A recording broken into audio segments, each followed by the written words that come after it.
Hello everyone. आज हम बात करेंगे कॉन्च के बारे में, यानी शंख। आपने बहुत सारे शंख देखे होंगे, बहुत तरीके के शंख देखे होंगे और एक्चुअली बहुत तरीके के शंख होते भी हैं। बट आज हम बात करेंगे मेजर दो कैटेगरीज की, दैट इज दक्षिणावर्ती शंख एंड वामवर्ती शंख। तो सबसे पहले तो मैं ये आपको बता दूं कि दक्षिणावर्ती शंख और वामवर्ती शंख होता क्या है।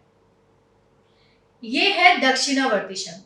जब हम इसको ऐसे अपने हाथ में लेते हैं तो ये आपके जो इसकी ओपनिंग है वो आपके राइट हैंड के साइड होती है। ये जो ओपन होगा, इसका जो ओपनिंग पार्ट है वो राइट हैंड साइड को खुलेगा। सो इसको हम बोलते हैं दक्षिणावर्ती शंख। इसमें होल नहीं होता है बट अच्छे से स्पाइरल्स बने हुए होते हैं। इसके बाद ये है वामवर्ती शंख। ये बजाने के काम आता है। इसको अगर हम हाथ में लेंगे तो ये हमारे लेफ्ट हैंड साइड इसकी ओपनिंग होती है और लेफ्ट हैंड साइड ओपनिंग वाला जो शंख होता है उसको हम कहते हैं वामवर्ती शंख। इसमें ये होल होता है और ये शंख बजाने के काम आता है। तो ये तो हो गया बताना आपको कि वामवर्ती शंख और दक्षिणावर्ती शंख होता क्या है। अब मैं आपको बताती हूँ, हमारे हिंदू कल्चर में शंख के बिना कोई भी पूजा अधूरी है। हर पूजा के बाद, हर अच्छे ओकेजन में, कोई भी ट्रेडिशंस में, बंगाली ट्रेडिशन हो या कोई भी, पूरे भारतवर्ष में मुझे ऐसा लगता है कि कॉन्च के बिना, शंख बनाए बजाए बिना कोई भी पूजा या कोई भी चीज़ पूरी कंप्लीट नहीं होती है। अगर आपने देखा होगा तो मंदिरों में भी शंख रखे होते हैं भगवान के नीचे। भगवान की पूजा भी शंख के बिना अधूरी ही होती है।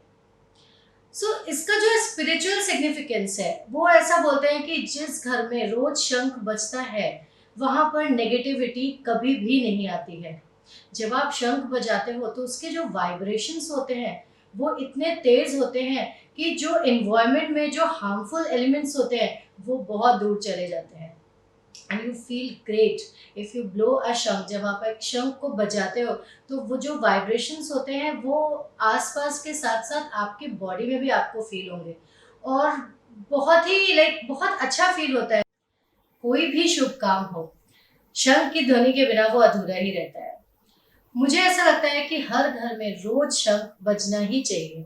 आपके घर में पॉजिटिविटी रहेगी, हमेशा नेगेटिविटी हमेशा दूर रहेगी। बट एक बात हमेशा ध्यान रखना, जब भी आप शंख बजाते हो तो आपको किसी एक्सपर्ट से पहले उसको बजाना सीखना चाहिए। अदरवाइज अगर आप उसको बिना सीखे और गलत तरीके से, टेक्निक से बजाते हो तो it can rupture your year also and your eyes also. आपकी आंखों में भी परेशानी आ सकती है। शंख बोलते हैं कि जिस घर में, लक्ष्मी ने बोला, एक बार किसी ने माता लक्ष्मी से पूछा कि आप कहाँ कहाँ रहती हैं, तो उन्होंने बोला कि जिस घर में विष्णु की पूजा होती है, जिस घर में शंख होता है, उस घर में मैं हमेशा रहती हूँ। कहते हैं लक्ष्मी का वास चंद्रमा में भी है और शंख को भी वाटर एलिमेंट माना गया है।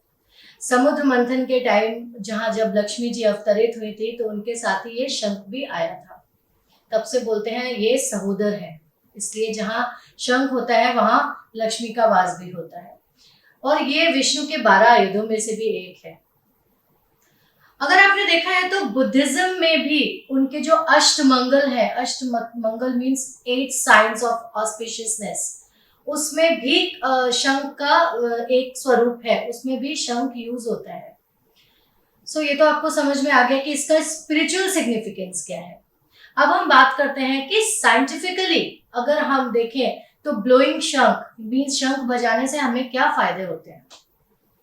अगर कोई इंसान रोज शंख बजाता है तो उसकी रेक्टल जो मसल्स हैं वो स्ट्रॉन्ग होती हैं, हार्ट ब्लॉकेजेस नहीं होती हैं, आर्टरीज में जो भी अगर ब्लॉकेजेस है थोड़ी बहुत वो दूर होती हैं, लोअर एब्डोमेन स्ट्रॉन्ग होता है, यूरिनरी ट्रैक्ट स्ट्रॉन्ग होता है, उसकी भी मसल स्ट्रॉन्ग होती है व्हेन यू ब्लो शंख।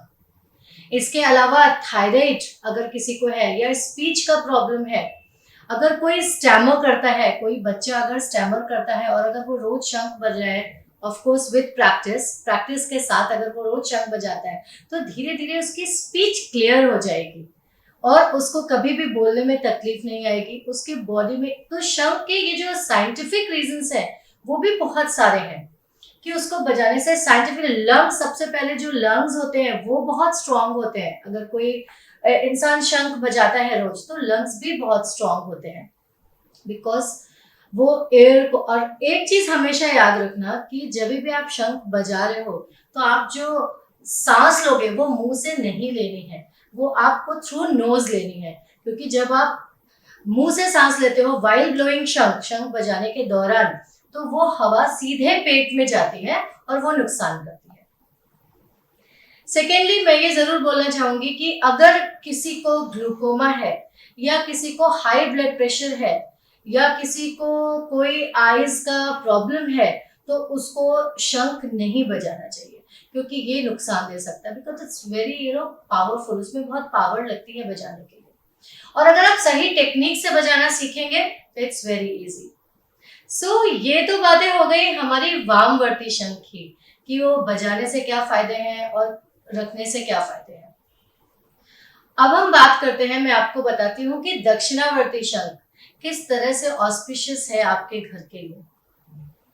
दक्षिणावर्ती शंख में हमेशा पानी भर के रखना चाहिए, और अगर रोज पूजा के बाद आप उसका पानी थोड़ा सा ले सकते हो और अपने घर में सबके ऊपर थोड़ा थोड़ा सा स्प्रिंकल कर सकते हो। इससे जो नेगेटिविटी होती है, नेगेटिव वाइब्स होते हैं, या फिर थोड़ी बहुत जो बीमारियां होती हैं, वो सब दूर होती हैं। अगर कोई व्यक्ति आपके घर में हमेशा बीमार रहता है, आपको लगता है कि उसकी तबीयत कभी ठीक ही नहीं रहती, मन मिजाज कभी अच्छा ही नहीं रहता, नेगेटिव वाइब्स रहती हैं, तो आप अपने घर में इस दक्षिणावर्ती शंख में पानी भर के रखिए। उसके बाद उसके आगे आप जो मंत्र होते हैं, जो भी मंत्र आप करते हैं, वो मंत्र आप करिए, और फिर वो पानी थोड़ा सा उस बच्चे को या जो भी व्यक्ति है बीमार है उसको आप दे सकते हो। आप देखोगे बहुत जल्दी उसको फायदा होगा। इसी के साथ अगर आपको लगता है कि आपके घर में कोई नेगेटिविटी है, नेगेटिव वाइब्स हैं, या आपको लगता है कि मुझे लगता है कि किसी ने कुछ, लोगों का ये क्वेश्चन होता है कि मुझे ऐसा लगता है कि किसी ने कुछ किया है या कुछ ऐसा है, तब आप क्या कर सकते हो? तब आप इस दक्षिणावर्ती शंख में पानी के साथ थोड़ा सा गुलाब जल और थोड़ा सा गंगा जल भर के आप रखो। उसके बाद इसके आगे शिव मंत्र या वॉटेवर जो भी मंत्र आप करते हो वो मंत्र आप करो, और उसके बाद ये पानी आप अपने पूरे घर में छिड़को एवरीडे। आप देखोगे ये प्रॉब्लम सब दूर हो जाएगी। माँ लक्ष्मी का प्रिय है शंख, तो धन धान्य की कमी तो घर में नहीं होनी चाहिए। तो अगर आपको ऐसा लगता है कि आपको लाइफ में ये प्रॉब्लम्स हैं कि धन धान्य आपको चाहिए, सबको ही चाहिए, बट अगर कोई ऐसा है कि नहीं मेरे पास उतना होना चाहिए, तब आप इस दक्षिणावर्ती शंख में चावल भर के रख सकते हो। चावल को हल्का सा कुमकुम से कलर करके और रख सकते हो, और उसके साथ में एक चांदी का सिक्का भी रख सकते हो। फिर एवरी वीक लेकिन आपको वो चावल जो है वो चेंज करना पड़ेगा। तो उन चावलों को, अगर कुमकुम के चावल हैं तो वो आप उनको थोड़ा सा वॉश करके और किसी पंछी वगैरह को खिला सकते हो। हर पूर्णिमा में आप ये चावल चेंज कर सकते हो। जो कुमकुम वाला है उसको आप निकाल के हल्का सा वॉश करके और आप पंछियों को डाल सकते हो, और उसके बाद उसमें नया चावल पूर्णिमा के दिन उसमें भर के और आप एक चांदी के सिक्के के साथ रख सकते हो। इसी के साथ अगर किसी व्यक्ति को बहुत गुस्सा आता है, आपको लगता है कि वो बहुत चिड़चिड़ा है और उसको बहुत गुस्सा आता है, तो आप इस दक्षिणावर्ती शंख में पानी भर के थोड़ा सा गंगा जल डाल के और एक चांदी का सिक्का रखिए, और एवरीडे उसको ये थोड़ा थोड़ा सा पानी पिलाइए।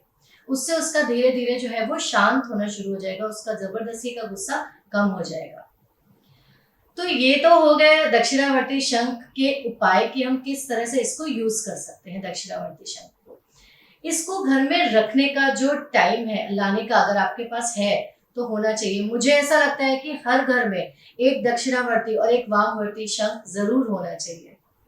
ये आपकी प्रॉस्पेरिटी को बढ़ाएगा, खुशियों को बढ़ाएगा, तो हमेशा होना चाहिए, है ना? क्यों नहीं रख सकते? तो ये लाना कब है? ये किसी अच्छे दिन पर लाना है।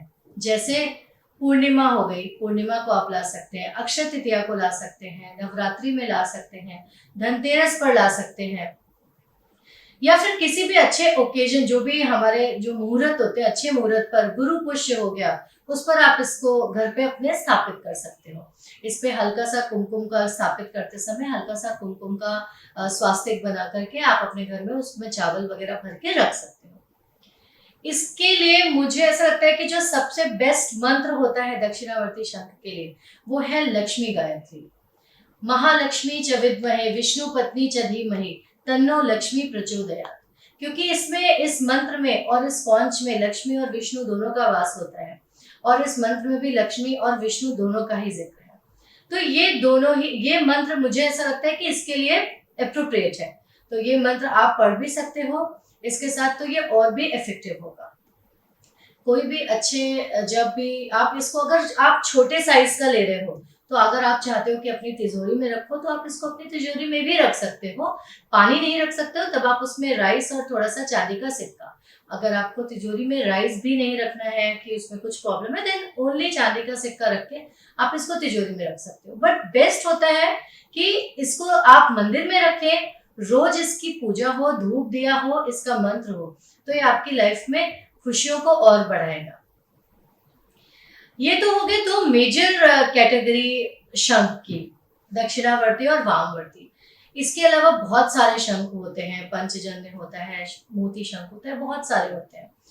मोती शंख भी आप ला सकते हो। मोती शंख में बोलते हैं साक्षात लक्ष्मी और चंद्र का वास होता है, तो वो भी आप धनतेरस वगैरह पे अच्छे से ला करके, it's a very small size, तो आप उसको अच्छे से पूजा करके और अपनी सेफ में, अपनी तिजोरी में पैसे के जहां आप रखते हो वहां आप रख सकते हो। ये जो शंख में आप स्पाइरल्स देख रहे हो, ये बहुत ही पावरफुल होते हैं। तो जब भी आप कोई भी शंख खरीदो, तो देखो कि उसका एक तो अच्छे वजन होना चाहिए, और दूसरा उसमें स्पाइरल्स बहुत अच्छे से क्लियर होने चाहिए।